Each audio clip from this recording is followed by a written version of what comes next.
This chow mein is delicious. Thank you, dear. Wait! I forgot the choy noodle. Over the course of centuries, foods from around the globe have found their way to American soil, and foreign cuisines have mixed and mingled like singles at a cocktail party. New dishes have been born from the love of food, and Americans everywhere have misattributed their origins. I think we'll start with a round of Nagasaki's. From spaghetti and meatballs to chop suey and the beloved fajita. Today on Weird History of Food, we're investigating the real origins of ethnic foods. But before we get started, be sure to subscribe to the Weird History Food channel. And let us know in the comments below what other food-related origin stories you would like to hear about. All right, start corning your beef. It's time to uncover the true beginnings of some of America's most delicious dishes. Originally called German's chocolate cake, this delicious little pecan and coconut-filled delicacy wasn't named after Germany at all.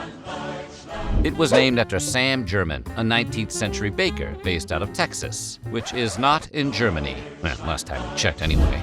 German invented his own sweet baking chocolate bar for Baker's Chocolate Company in 1852. The company named their newly acquired product after German. But the bar would live out a humble existence for over a century, as most chocolate bars do.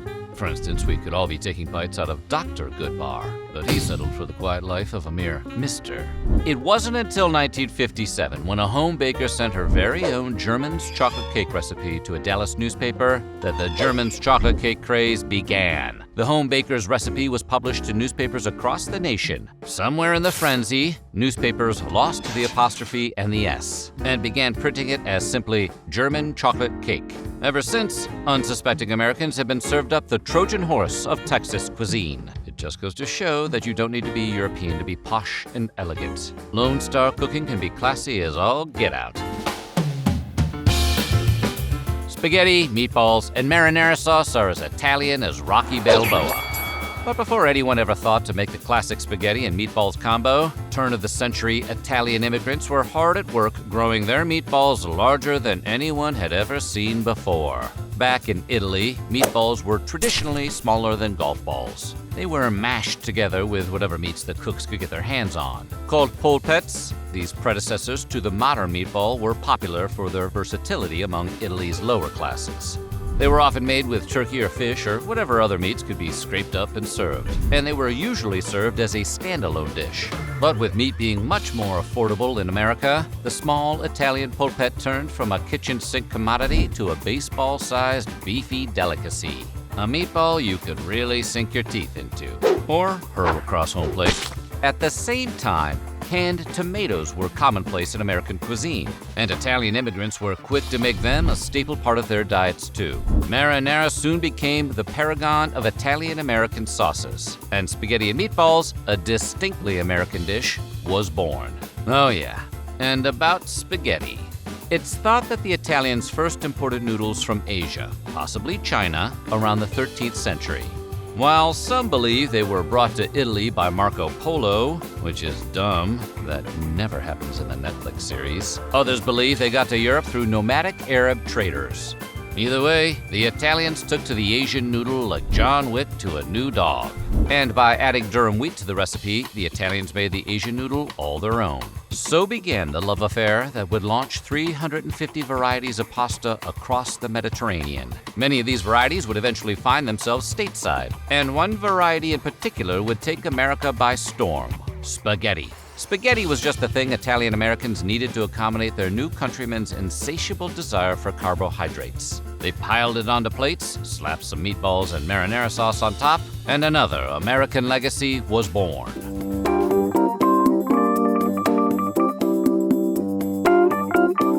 It took good old-fashioned ingenuity to put spaghetti with meatballs, but it took genius to change Alfredo sauce into the creamy wonder it is today. That's right, the Alfredo sauce you have come to know and love has its origins in California, not in Italy. While a form of Alfredo was and is still made in Rome, its Italian form consists of butter and grated Romano cheese. It's a far cry from the thick and creamy Alfredo sauce that lines America's grocery store shelves today. But how did this change happen? Well, in the 1920s, Hollywood stars Mary Pickford and Douglas Fairbanks visited Rome on their honeymoon, where they fell in love with the Italian version of Alfredo sauce. When they returned stateside, they told everyone who would listen about their discovery. Pickford and Fairbanks' gushing praise began an Alfredo hype train, and the California elite raced to Rome to try out the sauce for themselves. Some attempted to recreate the magic at home, and by adding cream and garlic to the recipe, they created a sauce all their own. They replaced the original recipe's egg noodles with fettuccine, added some chicken to the mix, and voila! The average American family could at least try this foreign delicacy out for themselves, while being none the wiser that the dish they were enjoying was nothing like it was in Italy. But here's a hint for you. If your pasta has chicken in it, it's probably not authentically Italian. Italians don't generally mix their pasta with their chicken. And when they do, it's usually to cater to American tourists. Cheap meat was often given to Mexican workers on Texas ranches as a form of payment during the 1930s and 40s. This was less than ideal because you can't pay rent with meat, and it is difficult to keep in your wallet for any amount of time. Perhaps not surprisingly, this meat was also fatty and unappetizing. So ranchers began marinating it to improve its flavor. They would grill this marinated meat up, toss it into some tortillas, and serve it to their workers. It soon became a staple meal for ranch hands across the state, and it was the best-kept secret of vaqueros for decades. That is, until 1969. When a man named Sonny Falcon decided to blow the lid off this secret and go public with it. He opened a fast food stand and sold these tortilla-wrapped treats at a local festival. Nearby restaurants, inspired by Falcon's creation, began selling their own version of it as well. The product tore through America like mild sauce through a colon, and soon everyone across the country would come to know and love this newly available food. They called it the fajita. The fajita has since grown into a high-ticket menu item that includes shrimp, chicken, and better cuts of beef, though the popularity of the original cheap meat recipe made skirt steak, once a scorned cut of beef, into a valued American commodity. How about La Choy chopped suey vegetables in your special Oriental recipe? La Choy makes Chinese food. Swing American. Why not? Since America's founding, poor immigrant communities have attempted to recreate tastes of their homeland with whatever ingredients are available to them. And so it is with chop suey, another American staple that's often mistaken for authentic Chinese cuisine. While some legends hold that the dish was invented by Chinese statesman Li Hongzhong during an 1896 visit to America, most experts agree that chop suey predated Hongzhong's disdain for American cuisine by at least a decade. They believe the dish has more down-to-earth origins, or perhaps more accurately, in-the-earth origins. Chop suey most likely emerged from a Cantonese-American mining camp in the 1880s. Restricted by local California ingredients, these immigrant workers attempted to recreate flavors of their homeland using only what was available to them. And so, chop suey was born. Roughly translating to assorted mix, the dish is a hodgepodge of vegetables and meats, covered in sauce. It usually contains meat, eggs, bean sprouts, cabbage, and celery, but it can also have mushrooms, water lily roots, and onion, depending on what's available and how you feel about mushrooms. Chop suey's popularity grew until it became a ubiquitous part of American Chinese cuisine.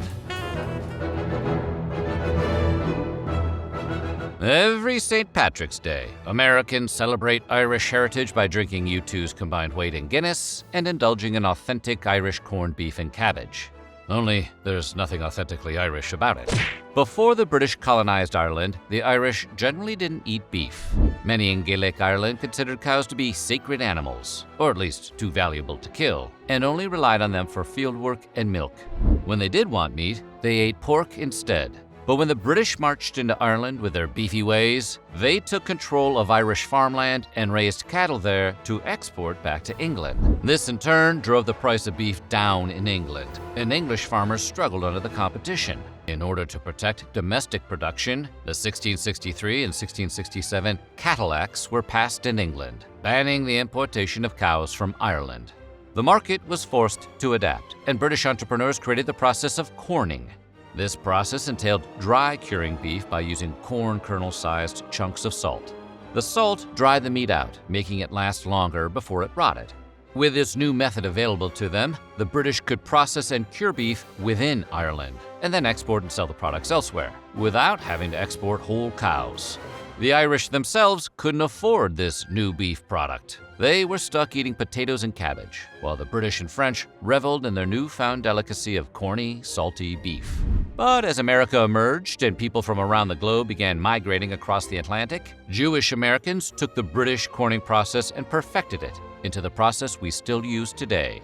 And like the Italians with their meatballs, Irish American immigrants could afford meat for the first time in many of their lives. Enticed by the British commodity that they were never able to eat back home, these immigrants sought out corned beef like they were hunting for Beanie Babies in 1998. You know, if Beanie Babies had been stuffed full of meat and corn. They began to buy the Jewish American form of corned beef, and they mixed it with potatoes and cabbage for a nostalgic taste of home. It would probably be more authentic to call the dish authentic New York corned beef and cabbage. But because it came from Irish American communities, people assumed it came from Ireland itself. In 1880, baker Samuel Bath Thomas attempted to recreate the English crumpet for an American market, presumably on a dare. He invented the toaster crumpet. It was flatter and less cakey than its English counterpart, but the product was an immediate success. Upscale hotels and restaurants began advertising Thomas's toaster crumpet as an overseas delicacy. But by the turn of the century, they'd changed the name from toaster crumpet to English muffin, in order to make it sound more prestigious. English muffin sounds like I can get a last-minute table reservation. Toaster crumpet sounds like it's working the valet stand. It would be another century before Thomas's company began to sell their English muffin in England. It first reached British markets in the 1990s, roughly the same time as another famed American-British export, King Ralph. You crazy? What would I be doing in here? So what do you think? Which of these food origins surprised you the most? Let us know in the comments below, and while you're at it, check out some of these other weird history food videos.